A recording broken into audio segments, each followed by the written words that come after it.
un solo versículo, no hay en el nuevo pacto que diga que la iglesia deba diezmar. No hay. Y si alguien lo encuentra, que me lo dé. Porque a los levitas he dado por heredad los diezmos de los hijos de Israel que ofrecerán a Jehová en ofrenda. Esto no tiene nada que ver. El sumo sacerdote se alimentaba de las ofrendas, de las primicias, de las ofrendas por el pecado, ofrendas por esto, los holocaustos, todo lo que traían, eso se alimentaba el sumo sacerdote y su familia. Pero ahora el resto de los diezmos. ¿Y cuáles son los diezmos? El 10%. No tiene nada que ver con primicias. Hoy por hoy los pastores reciben las primicias. Al contrario, totalmente. Y aplicando el Antiguo Testamento, cosa que ya no existe. Y te voy a explicar por qué. Entonces dice, porque a los levitas he dado por heredad los diezmos de los hijos de Israel que ofrecerán a Jehová en ofrenda, por lo cual les he dicho, entre los hijos de Israel no poseerán heredad. ¿Quién es? La tribu de Leví. Sí, señor, la tribu de Leví. Y habló, ahora, antes de que miremos el resto, que ahora ya habla a Moisés y no habla a Aarón, déjeme explicar esto de aquí. Es aquí donde aparece el tema de los diezmos, que Dios ha dado los diezmos a los levitas que sirven en el tabernáculo, más al sumo sacerdocio le entrega otro tipo de sostenimiento. No es igual, no es semejante, hay una diferencia. ¿Dónde es que el resto de pastores hoy por hoy y ministerios hoy por hoy se anclan para decir que tienen que vivir de los diezmos? Es de aquí, porque efectivamente la Biblia dice aquí los diezmos. El punto está en que este pacto de sal hecho aquí tuvo su final. ¿Dónde? En la cruz del Calvario. En la cruz del Calvario, Cristo Jesús, Él puso fin al pacto anterior. Por eso dice, he aquí, esta es la sangre del nuevo pacto que por vosotros va a ser derramada. Tomad en memoria de mí. Y Jesucristo en la cruz del Calvario derrama su sangre, elabora el pacto en la propiciación, y nosotros somos ahora merecedores, no porque nos merecemos, sino porque nos ha merecido Dios a nosotros por su gracia y su voluntad de que seamos nosotros los participantes de un nuevo pacto. Y en el nuevo pacto es diferente, es distinto totalmente. Ha quedado anulado el tema de los diezmos. Es lo que hoy por hoy nadie quiere entender, nadie quiere comprender. Tenemos una enseñanza en el canal de 3 videos que abordamos este tema. Y próximamente, si Dios así nos da vida y salud y nos permite, estaremos quizás sorprendiéndoles con un pequeño libro para que puedan tener información bíblica en todo su contexto a esta gran estafa que las iglesias modernas han implementado para quitarle el dinero y el sostén de los congregantes a punta de pistola, utilizando Malaquías 3:10. ¿Robará el hombre a Dios? No, vosotros me habéis robado. ¿En qué? En vuestras ofrendas y vuestros diezmos. Es una mentira, eso es un engaño. En el nuevo pacto, este pacto se acabó y ahora Dios establece un nuevo pacto. Y en el nuevo pacto no hay un solo texto, un solo versículo. No hay en el nuevo pacto que diga que la iglesia deba diezmar. No hay. Y si alguien lo encuentra, que me lo dé. Pero cuidado con venir a decir, sí, en Mateo está allí cuando dice Jesús a los fariseos, vosotros diezmáis de la menta, del eneldo, del comino, pero olvidáis de hacer lo más importante, que es la misericordia, que es esto y aquello y lo otro. Ahí está hablando de diezmo. Sí, está hablando de diezmo y no lo dudo. En Lucas también lo dice, Jesucristo ahí lo dice, pero mi pregunta es la siguiente. ¿Ya había sido establecido el nuevo pacto o aún todavía no había sido establecido el nuevo pacto? La respuesta es bien obvia. Jesucristo aún no había derramado su sangre. Por lo tanto, Mateo, Marcos, Lucas, Juan, excepto los últimos versículos y capítulos, todavía es Antiguo Testamento. ¿Por qué se lo digo? Porque la profecía dice que Jesucristo el Mesías tenía que morir bajo el Antiguo Pacto, bajo la ley. Así que Él vino a cumplir la ley, y Él vino a vivir la ley, y Él vino a morir en la ley. Porque recuerda que la paga del pecado es la muerte, y la ley tenía que matar a Cristo. ¿Quién mató a Cristo? La ley. Y después Cristo, al resucitar, establece, eso dice que Él es el precursor de un nuevo pacto. Y al viejo ha desaparecido. Sí, Señor. Es bien claro, no hay pierde aquí. Por lo tanto, en el Nuevo Testamento, sí, en el Nuevo Testamento nadie ha podido y ni podrá encontrar un solo versículo que mencione acerca del diezmo. Por lo tanto, si te exigen los diezmos a ti en tu iglesia, te están robando y no estás agradando a Dios para nada al darlo, sino solamente agradando a ese estafador que está al frente con un título llamado pastor, profeta o apóstol, lo que sé yo. Bien. Y esto es lo que dice, lee conmigo Primera de Corintios capítulo 9, por favor. Vamos a leer. Déjame mostrarte un poquito al respecto de este tema, ya que tenemos en el canal tenemos una enseñanza, es la enseñanza que más reproducciones hemos logrado. Ahí puedes mirar que se llama la estafa del diezmo. A ver si pueden yo colocar ahí el enlace para que usted pueda mirar. Ahí con la Biblia en la mano, no me acuse ni me insulte antes de que usted mismo revise con la Biblia en la mano y después que revise se da cuenta, me robaron, toda una vida me estafaron, sí, toda una vida me estafaron. ¿Por qué crees que la televisión de enlace ya no aparece mucho ahora? Enlace a TV, las maratónicas y todo eso. Porque, hermano querido, en la pandemia se causó revuelo esta enseñanza, ¿sí?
Ya va, creo que ya 4 millones, sí, ya 4 millones de reproducciones, la parte número 1 y la parte número 2 no sé cuánto, pero basta con la parte número 1, entendieron ya, comprendieron ya, sí. Y dijo un pastor, claro, esa enseñanza es para todos los tacaños acá significa codos, para los tacaños, para los que no quieren ofrendar, no quieren diezmar, no quieren esto, para aquellos que más quieren, ellos, los que son ávaros y es una enseñanza para ávaros. No, es una enseñanza para la iglesia del Señor, para que conozca la verdad y la verdad los haga libre. 9:7 del libro de Primera de Corintios, 9:7. Mira esto. Ahí Pablo está diciendo los derechos de un apóstol. Así como tenían acá los levitas tenían derechos. ¿Cuál era el derecho? El derecho de ellos le correspondían los diezmos de todo el pueblo de Israel. Así que ¿cómo vivían ellos? Relajados, tenían comida, tenían todo. Porque traían los diezmos, el 10% de las papas, cosechaban papas, el 10% de las papas. Si es que había papas, ¿no? El 10% del trigo, el 10%. Si cosechaban, vamos a poner un ejemplo, cosechaban 10 quintales, un quintal para los levitas. Y si cosechaban 100 quintales, 10 quintales.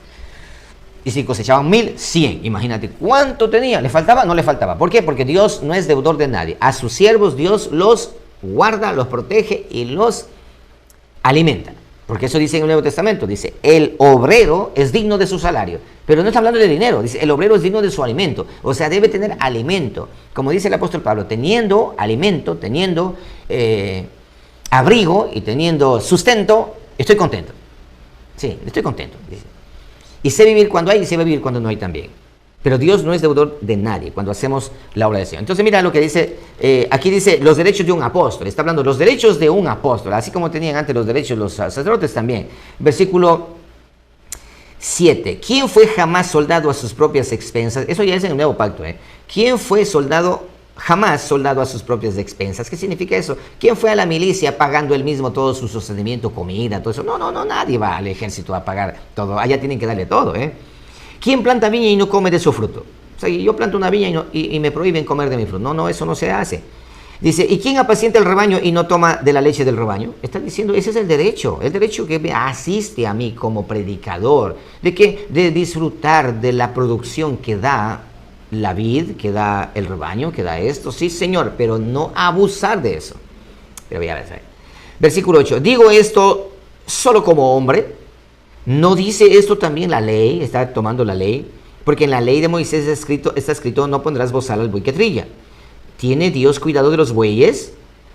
¿O lo dice enteramente por nosotros? Pues por nosotros se escribió, porque con esperanza debe dar el que ara, y el que trilla con esperanza debe recibir el fruto. Y aquí viene la parte del Nuevo Testamento, porque hasta aquí el apóstol Pablo está tomando el Antiguo Testamento, el Antiguo Pacto, para hacer entender. Y ahora el verso 11 viene lo que es en el Nuevo Testamento. Dice así: si nosotros sembramos entre vosotros lo espiritual, es gran cosa si segaremos de vosotros lo material.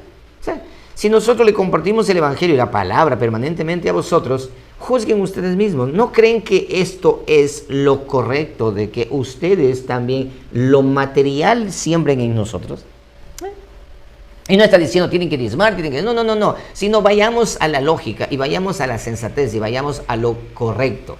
Y eso que aquí está hablando simplemente porque más adelante habla ya con determinación qué es lo que tiene que hacer. Pero aquí está haciendo razonar. Dice, en el Antiguo Testamento era así. Y en el Nuevo Testamento aquí dice, usemos la lógica, porque todavía no hay ley. Ya mismo vamos a leer lo que dice la Escritura como ley en el Nuevo Testamento. Cómo sostener a un ministro, a un predicador, cómo sostener la iglesia. Dice esto, a ver, es lógico. Si nosotros sembramos en ustedes la comida espiritual, ¿no creen que ustedes deberían sembrar en nosotros la comida material? Eso es lo que está diciendo. El versículo 11. Si nosotros sembramos entre vosotros lo espiritual, es gran cosa si segaremos de vosotros lo material. Si otros participan de este derecho sobre vosotros, ¿cuánto más nosotros? Si otros les obligan pidiendo este derecho, ¿y cuánto más nosotros que predicamos el Santo Evangelio? Pero no hemos usado, dice Pablo, pero no hemos usado este derecho, sino que lo soportamos todo por no poner ningún obstáculo al Evangelio de Cristo. ¿O acaso no sabéis que los que trabajan en las cosas sagradas comen del templo y que los que sirven al altar del altar participan? ¿De dónde? Del Antiguo Testamento está tomando, Está tomando del Antiguo Testamento. Y aquí viene el 14, el Nuevo Testamento. Así también ordenó el Señor a los que anuncien el Evangelio que vivan del Evangelio. ¿De qué manera que vivan el Evangelio? Yo te doy el Evangelio, la palabra, el conocimiento del Señor para ti. Y de ti tiene que ver naturalmente sembrar en mí lo material. Eso es lo que dice. Esa es la manera de manejar en el Nuevo Pacto. Pero el apóstol Pablo se cura por lo sano. Él dice eso. Pero yo de nada de esto, versículo 15.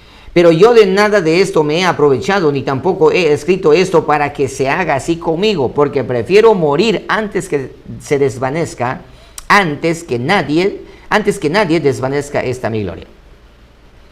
Pues si anuncio el Evangelio no tengo por qué gloriarme, porque me es impuesta necesidad. Ay de mí si no anunciare el Evangelio. Así que yo por necesidad enseño, porque a mí me ha sido impuesto y Dios me ha llamado para eso y por esa razón predico. Ustedes sean consecuentes conmigo o no sean consecuentes conmigo y yo predico el Evangelio. Es lo que dice Pablo. Y esa actitud tenemos que tener todos nosotros como predicadores también el día de hoy. No estar demandando que sí, que den, que estamos muriéndonos, que ya no tenemos para comer, que den. Por ahí miré a un apóstol, entre comillas, que decía, hoy no he desayunado ni almorzado, pero yo espero que ustedes hoy hagan llegar sus ofrendas para que mis hijitos puedan comer. Un día estuve en una iglesia donde el pastor hizo pasar a todos sus 10 hijos adelante, sí. Y se habían vestido de lo peor. La esposa también pasó delante, flaca. Y decía, miren cómo están mis hijos, de hambre, porque no tienen para comer. En una campaña, sí, donde habían de diferentes iglesias. Y yo quisiera que todos pongan las manos en el corazón y mirando la condición. Y los hijos como que le hubiesen dicho, pondrás cara de tristeza, así con hambre. ¿Sí? Y la mujer también toda lánguida ahí. Y recogieron una ofrenda. Una ofrenda que llenaron canastas, sí, para entregarle a él. Eso es manipulación. El apóstol Pablo dice, no, yo no hago eso, solamente espero en la soberanía de Dios. Que los hijos de paz que están por todo lugar, que los hijos de paz que Dios tiene, van a querer como el hacer, ¿sí? En su buena voluntad. Y así es como funciona esto. Sigamos adelante. Entonces, ahora sí, versículo 25, Dice, y habló Jehová a Moisés diciendo, así hablarás a los levitas y les dirás, cuando toméis de los hijos de Israel los diezmos, ahora mira, Dios esto ya no le da a Aarón, no, esta ley le da a Moisés, que Moisés sea el que determine, porque recuerda que a Aarón para que hable a los de su casa, a los levitas, pero ahora dice, como el pueblo es que tiene que traer, vamos a dar una ordenanza al pueblo, y para eso no está Aarón, sino está Moisés. Así que Moisés, tú tienes que hablar al pueblo. A Aarón le hablé para que él vaya y hable con los suyos, con los levitas, sí, pero a ti te hablo para que tú vayas a hablar al pueblo, sí. Entonces dice, y habló Jehová a Moisés diciendo, versículo 25, verso 26, así hablarás a los levitas, ahora también para todos, tanto levitas como para el pueblo, ya van a ver, y les dirás, cuando toméis de los hijos de Israel los diezmos que os he dado de ellos por vuestra heredad, No es cuestión solamente de agarrar los diezmos en el antiguo pacto y embutirse para... No, no, no, no. Vosotros presentaréis de ellos en ofrenda mecida a Jehová el diezmo de los diezmos. ¿Cómo te parece? O sea que la ley está para todo el pueblo de Israel de traer los diezmos para alimentar a los levitas, pero los levitas lo que reciben ellos también tienen que dar el diezmo de los diezmos. ¿Cómo te parece? ¿Y a dónde deben dar los diezmos de los diezmos? Pues a la iglesia, al tabernáculo. Ahí está el tabernáculo, ya tienen que dar. ¿Y para qué tienen que dar el diezmo de los diezmos? ¿Para qué? ¿Y eso para qué es? ¿Para que mañana sea para el mismo? No. Eso era, por esa razón, mis amados hermanos, que cuando hablamos de los diezmos, yo explico con claridad allí, había 3 clases de diezmos que se daban. 3 clases de diezmos y aún un cuarto diezmo. Sí, señor. 3 diezmos que eran del pueblo y el otro de los levitas. Y ahora se pelean solamente por uno, ¿sí? Y ni conocen siquiera eso. Sin embargo, hoy se grita de que hay que diezmar, que hay que diezmar, que hay que diezmar, que hay que diezmar, malditos somos. Solamente se aprendieron eso y nada más, ni siquiera conocen, saben. Mira Deuteronomio capítulo 14, versículo 28. Deuteronomio capítulo 14, versículo 28. Vamos a mirar. Deuteronomio 14, versículo 28. Y aquí encontramos nosotros la ley del diezmo, y ustedes pueden leer desde el capítulo 22, pero yo quiero ver solamente 28, ¿sí? Dice, al fin de cada 3 años sacarás todo el diezmo de tus productos de aquel año y lo guardarás en tus ciudades. Y vendrá el levita que no tiene parte ni heredad contigo, y el extranjero, el huérfano y la viuda que hubiera en tus poblaciones, y comerán y serán saciados, para que Jehová tu Dios te bendiga en toda obra que tus manos hicieren. ¿Cómo te parece?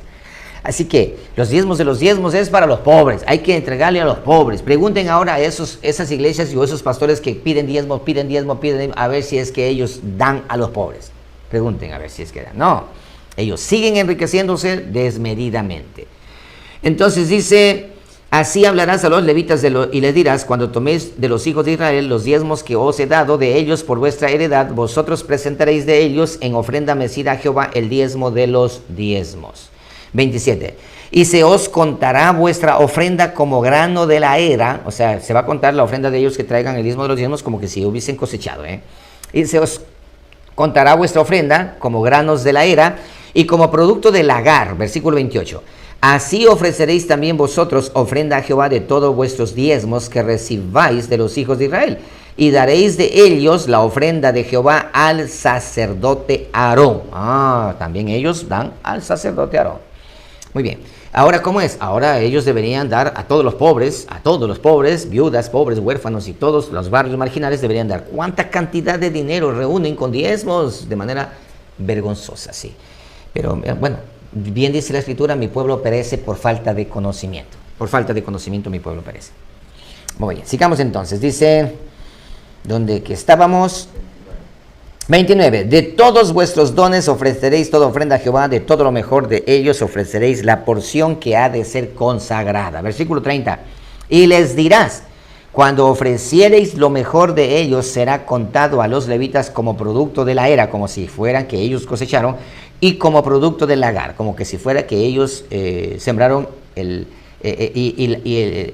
ellos sembraron la vid y cosecharon las uvas y llevaron al lagar, pisotearon y trajeron en vino, ¿sí? 31. Y lo comeréis en cualquier lugar. Ahí sí, ellos se pueden comer en cualquier lugar. En cambio, el sumo sacerdote tenía que comer en el santuario. Y lo comeréis en cualquier lugar, vosotros y vuestras familias, pues es vuestra remuneración. Aquí está, es vuestro pago. La palabra remuneración significa vuestro sueldo, vuestro pago para ustedes. Pero el hombre paga, no, Dios paga. Sí, señor. Sí. Así que cuando alguien entrega una ofrenda, para ese ministerio, una ofrenda para ese ministro, es Dios dando a ese ministro. Es Dios dando a ese ministerio. Es Dios dando. Y el que da debe entender y saber que ha sido usado por Dios para dar. En otras palabras, se convierte en las manos de Dios que extiende esa ofrenda para el alimento de los suyos, de sus siervos. Aquí se habla de ofrenda, ya no se habla de diezmos de aquí en adelante, ¿sí? Entonces dice, y lo comeréis en cualquier lugar, vosotros y vuestras familias, pues es vuestra remuneración por vuestro ministerio en el tabernáculo de reunión. Y no llevaréis pecado por ello cuando hubiereis ofrecido la mejor parte de él, o sea, de los diezmos, y no contaminaréis las cosas santas de los hijos de Israel y no moriréis. Muy bien, así de esa manera es que se sustentan el sumo sacerdote económicamente, y de la misma manera se sustenta también el resto de los sacerdotes al servicio del tabernáculo. Hasta aquí, ¿han visto ustedes que hay algún grupo dentro del pueblo que tenga una directiva y que esa directiva sea la que contrate a los sacerdotes para que ministren? No. Al sumo sacerdote, mucho menos. Aquí no existe de que, no dice es que como colaboración que vengan trayendo los que quieren alimentar, no. Aquí hay una ley. La misma ley hay en el Nuevo Testamento. Y con esto quiero cerrar. Pero antes de cerrar, quiero que notemos algo. ¿Recuerdan ustedes en Números 2:32, donde nosotros miramos allí cuántos eran los contados por cabeza de familia, el ejército que tenía, que eran cabezas de familia? Eran 603.500, 603.000 familias que habían allí, 603.000 familias. ¿Recuerdan ustedes en Números capítulo 3 que hablamos al respecto del censo que hicieron los levitas? ¿Cuántos eran los levitas? 22.000 familias levitas. Entonces, 603.000 familias mantenían a 22.000 familias. 603.000 familias mantenían a 22.000 familias. Obviamente que en Malaquías encontramos nosotros, dice, ¿robará el hombre a Dios? No, ustedes me han robado. ¿En qué? En vuestros diezmos. ¿Por qué razón? Porque ellos llegaron a un punto de que de esas 603.000 familias, solamente las 3.000 familias estaban alimentando a las 22.000 familias. Entonces, por esa razón que faltaron y el templo estaba arruinado y no había para alimentación de los levitas tuvieron que salir a trabajar afuera para poder comer, para poder subsistir. ¿Por qué? Porque el pueblo estaba robándole los diezmos que le correspondía a Dios, y Dios le da a los levitas. Sí, eso también lo explico con detalles ahí en la enseñanza, Pero miremos nosotros Mateo capítulo 10, versículo 9. Mateo 10, 9.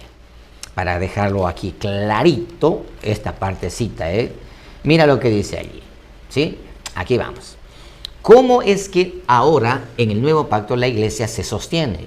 Jesucristo ya empieza a dejar establecido cómo se sostendrá la iglesia del Señor después del nuevo pacto, o sea, en el nuevo pacto, después de haber pasado ya el antiguo pacto.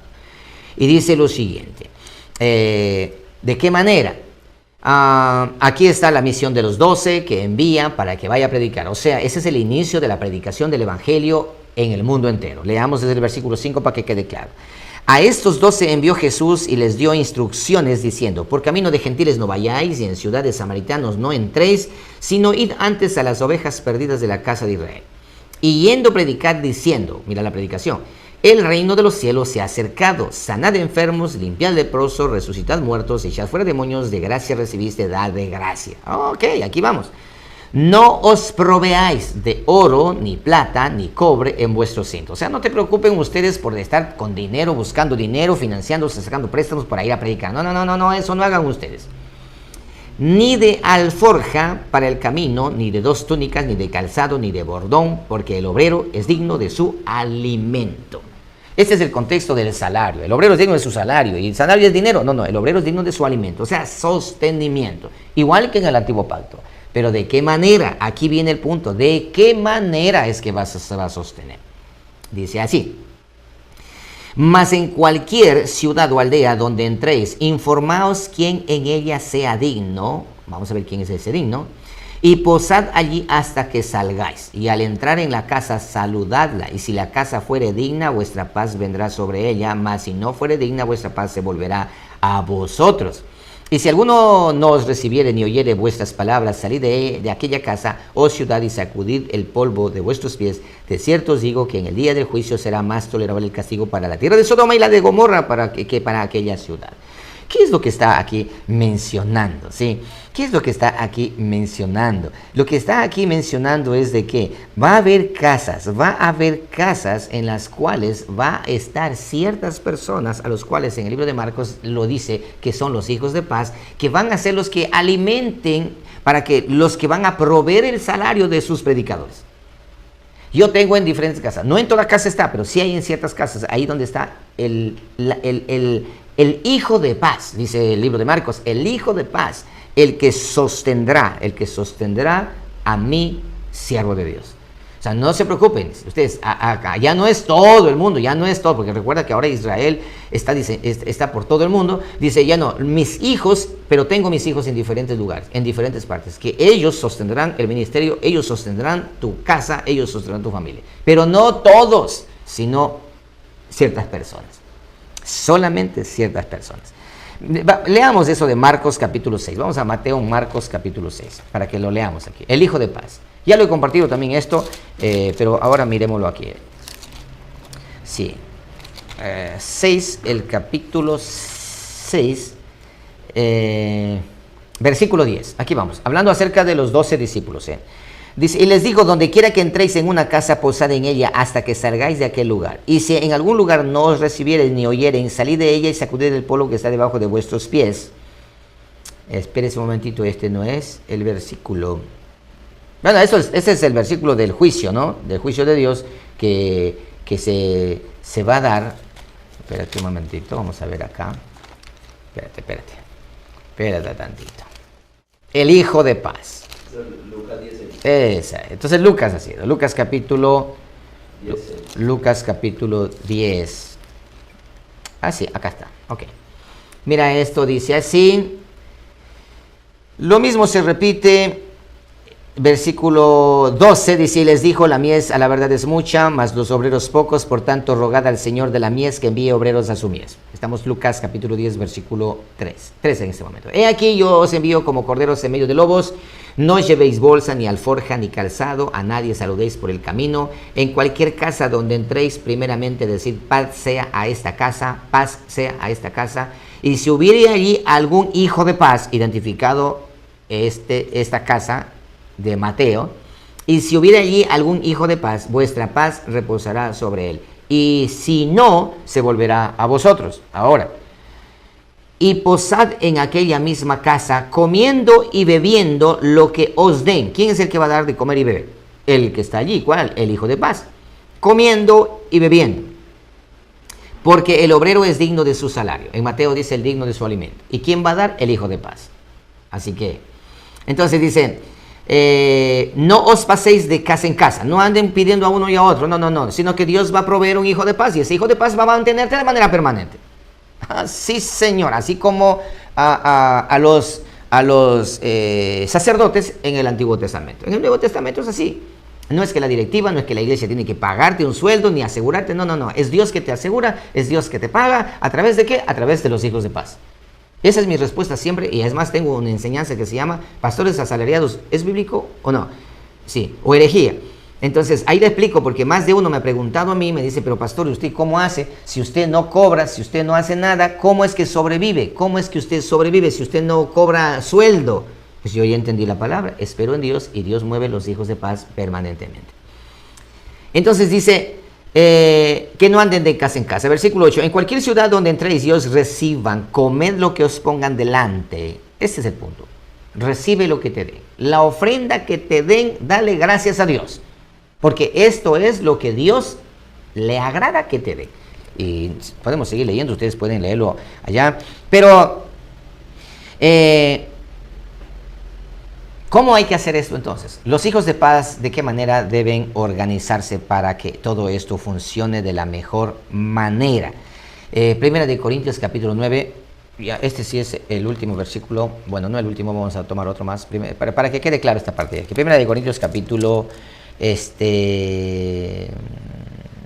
9, versículo 3, 9:3. Miren esto, aquí vamos. Otra vez en los derechos de los apóstoles, y dice esto, contra los que me acusan, esta es mi defensa, ¿sí?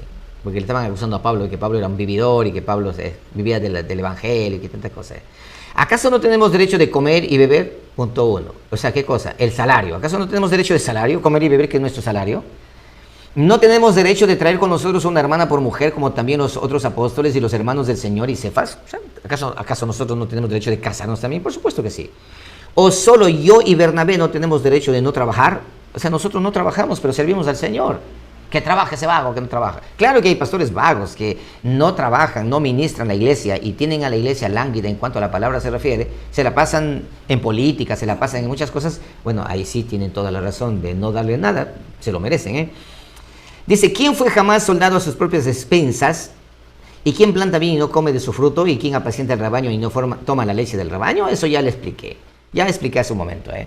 Y digo esto como hombre, y él cierra el versículo 13, todo esto que leímos ya lo leímos ya. Dice, ¿no sabéis que los que trabajan en las cosas sagradas comen del templo y los que sirven del altar participan? 14, así también ordenó el Señor a los que anuncian el evangelio que vivan del evangelio. Pero no es que vamos a usar el evangelio para enriquecerse o usar el evangelio para manipular, para pedir dinero, eso no. Por eso nuestro ministerio tiene inclusive un anuncio allí que cualquiera que diga que es de Miles Internacional y que está empezando a pedir dinero, no le crean porque no es de Miles Internacional. Nosotros conocemos la palabra y sabemos cómo Dios se mueve, sabemos cómo Dios. Y cuando ya Dios merme la ayuda de nuestros hermanos, las ofrendas voluntarias se mermó y hasta donde ya no de más es porque Dios quiere que todo esto vaya menguando, para que vaya bajando. Sí, Señor, así de sencillo es, porque Dios es el que tiene el control de todo. Pero bueno, ¿y cómo es que nosotros debemos hacerlo? ¿De qué manera debemos obrar? ¿Cómo es que nosotros tenemos que obrar? Vete al capítulo 16 del libro de Primera de Corintios, el versículo 1, sí, y con esto quiero cerrar.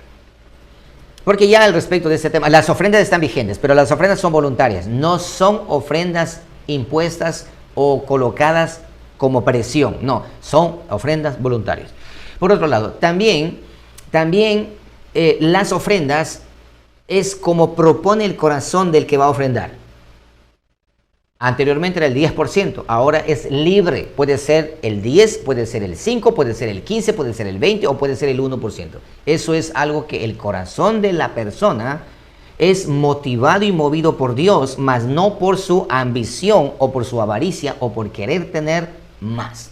Diezmas y vas a ver cómo las puertas del cielo se abren financieramente. Eso ya es hacerlo por interés. Hoy estamos por gracia, de gracia recibiste, darlo también de gracia. Recibes de gracia este conocimiento, de gracia también debes hacerlo. Eso es lo que está diciendo el apóstol Pablo. Entonces dice aquí, 16.1 del libro de Corintios, dice, en cuanto a la ofrenda para los santos, para los apartados, para la iglesia del Señor, haced vosotros también de la manera que ordené en las iglesias de Galacia. ¿Cómo se hace? Cada primer día de la semana, cada uno de vosotros ponga aparte algo según haya prosperado, guardadlo para que cuando yo llegue no se recojan entonces ofrendas. Así de sencillo. O sea, ve guardando y ofrenda. Punto. ¿Y cuánto guardo? Lo que tu corazón proponga. Fin de la situación. Las ofrendas están vigentes. Eso está en el Nuevo Testamento, pero los diezmos han quedado abolidos. Así que no se dejen engañar ni tampoco se dejen estafar, porque es una estafa el diezmo en la actualidad. Cuando di esa enseñanza, me amenazaron, me pidieron que borrara. Más bien, ayúdenme a compartir esa enseñanza. Compártanla en sus redes sociales. Sí, ahí está, sí, ya hemos pasado, pero compártala. Porque muchas personas deben conocer, deben saber, deben entender. Y están engañadas porque piensan que porque diezman ya Dios le va a dar el doble. No, es que Dios está en otro pacto, ya ese pacto ha quedado aparte. Hoy es las ofrendas voluntarias, es lo que cuenta, de corazón ofrendamos. Entonces hemos llegado a la parte final ya de este capítulo.